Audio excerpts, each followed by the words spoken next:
of our favorite gay icons? Madonna. Madonna. I mean, Madonna also was very instrumental in the gay life and fighting for AIDS when AIDS wasn't allowed to be talked about, and because her friend Keith Haring passed away, and she's been an advocate of it, and the gay community, and stood by us when it wasn't cool to stand by us, and she made great music. Like, she was just kind of ballsy and like what you kind of wanted to be as a gay youth. You're like, I want to have that power that she had. Yeah. Strike the pose. It's very reflective. Like, I think a lot of, along with Madonna and a lot of our divas, it's very reflective of what drag queens have to do. It's like, bitch, when someone tells you no, you find a way. Come on. Yeah. And you make sure that you are just as fabulous and beyond what people's expectations of you were. When she got turned down for fame, guess what? She went into a different direction, and she made it work, and now she's the diva that she is today. And then Grace Jones. Grace Jones was unapologetic. She said, bitch, I don't give a fuck. I'm fabulous. I'm not your norm of beauty or what you think is beauty. Absolutely. Who says that you're not? But I'm gorgeous. So this is the question. Miss Derrick, I have a question for you. Yeah. So what makes you dress as Britney Spears? What does that represent for you? Oh, that's empowerment for me, because I've always been an actor and I've loved being on stage. And when I moved to LA, I kind of got lost in this shuffle because I have a boy next door look that is not very different. And it doesn't stick out. But when I first dressed up as Britney, I met Chad Michaels, who's the best Cher in the world. And from day one, he believed in me. I knew that I was in the right place at the right time. I walked into Mickey's, I wanted to be a part of his show. And that, impersonating Britney, I'm such a fan of her already.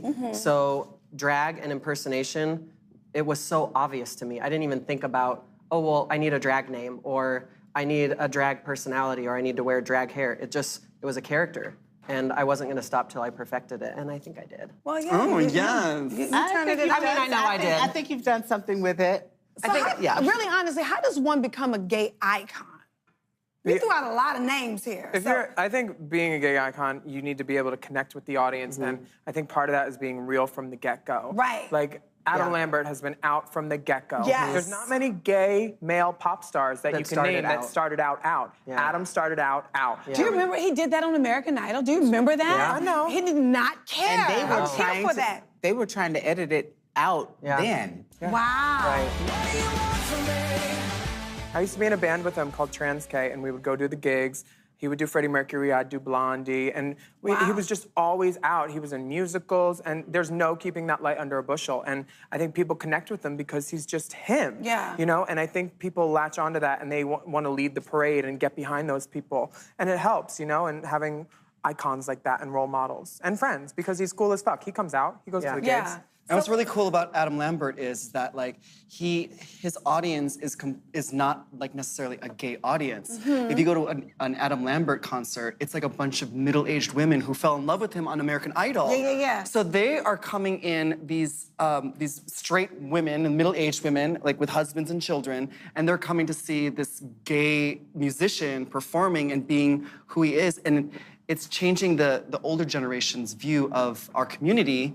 It's building acceptance in them, so like it's just spreading it from all over. So we're saying it's about being in and speaking our truth. That's what we're saying. And I think I think the reason that a lot of gay men idolize very fierce women as performers is because in our society there is something against femininity, especially if it's in a man. It's very against feminine power, and so we kind of see us empowered by women being strong. You are smart.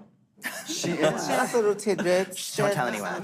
Speaking of gay icons, I think one of a gay icon that we all share is RuPaul. So let's talk about RuPaul influence on what he has brought to your lives individually. For me, I'm a queen of a certain age, like means older than 22. But when RuPaul You're not a spring chicken. No. Got it. Yeah, when RuPaul came out with Supermodel, you saw drag change. Like there was an immediate change in it because drag was kind of like, oh, people liked it. They'd come to shows, but they didn't really want to admit they came to shows. But as soon as RuPaul came out with Supermodel, there were straight people that wanted to come out. They just were like, where's a drag show? We want to come and see this because we saw her do it. that MTV, and we want to come and see somebody do it. RuPaul, like, just was right, she hit it right on the head, like, at the right time, because she came up with Supermodel back in the days when you had, like, the supermodels. Like, you had Cindy Crawford and Linda Evangelista. And I remember going to New York City and in Rockefeller Center. It was like the Hard Rock Cafe / Planet Hollywood era.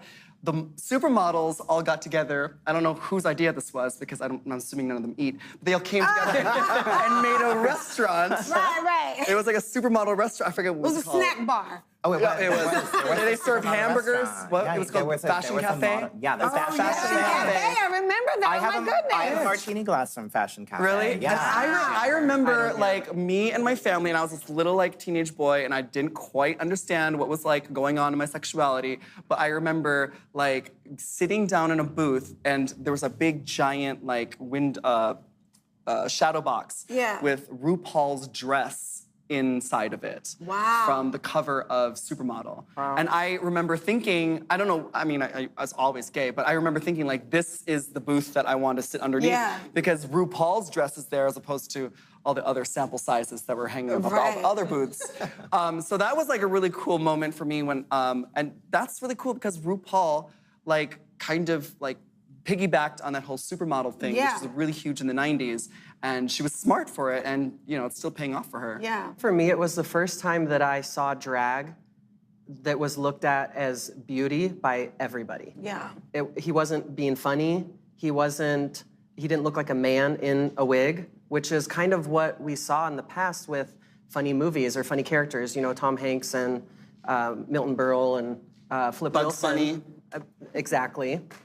Sure. Dustin Hoffman. Yeah, Dustin Hoffman, exactly. So Tootsie was cute. It was always looked at like a comedy, and he was the first one that I remember. It maybe someone existed before him, but it was the first time I saw a real supermodel mixed with a drag queen. Yeah. And that is still what he is to me today. I remember reading his book in 8th grade and doing a book report on it, and my teacher wouldn't let me, and my mom had to come into school and be like, he's reading, what the hell, you know? Yeah. Who cares what he's reading? And there's a story in it about him stealing an air conditioner, and he talks about it, and then I went to Lady Bunny last week and asked him, like, did you really steal that air conditioner? Uh-huh, yes, you did. Bunny just tells me the tea. She's like, he took it, and he took it where he lived, because he lived there, and then took it somewhere else. Yeah. I wanted to hit an air conditioner. But Queen's Mop, you know, and inspired me to shoplift. Now everyone's getting arrested.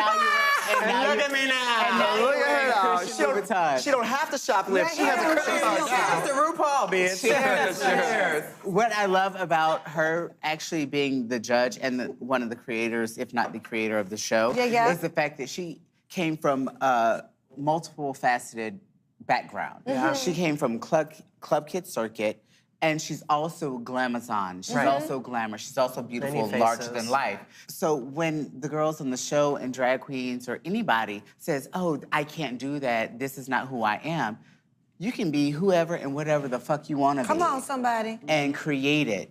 It's like you have to just find the avenue for yourself. And I think that she's actually done that. And that's ultimately what I think one of the wonderful things about RuPaul's character is illustrated. Yeah, and I think when she, like her doing the music showed that it was possible for a drag queen to do music. And it's good music. But you know what I think is that so many people have come out with music, Adore Delano being from American Idol, I don't think would have produced that kind of music right off the show. It took drag for him to find that voice and being comfortable in that persona. And his music, it just is so good. Whether he's singing it as a man or a woman, my mind plays tricks on me when I listen to his music because it's a woman, but it's a man, and that's empowering. I always jack off to it. Oh my God. Oh, I just had to say, she's on restriction too now. Two in the penalty box. Two in the penalty box now. On probation. Well, I mean, the thing was, like, as drag queens, we're so used to, like, being told that we had to lip sync Yes. for our Yes. shows. Yes. What's wrong with that? There's nothing wrong kidding. with that, but like, what's really cool about being on was shade, RuPaul's I call Drag Race was that like now like the audience members didn't even care what song you lip synced. Right. So like I could go out on stage and just actually sing my own original song that I wrote myself, and they didn't care if it was a Britney song or a Tamar Braxton song or a Manila Luzon song. Like they just were excited to see me, so they gave me the opportunity to force feed my audience my crap. And so hopefully they'll buy it. Hopefully they'll buy it on iTunes.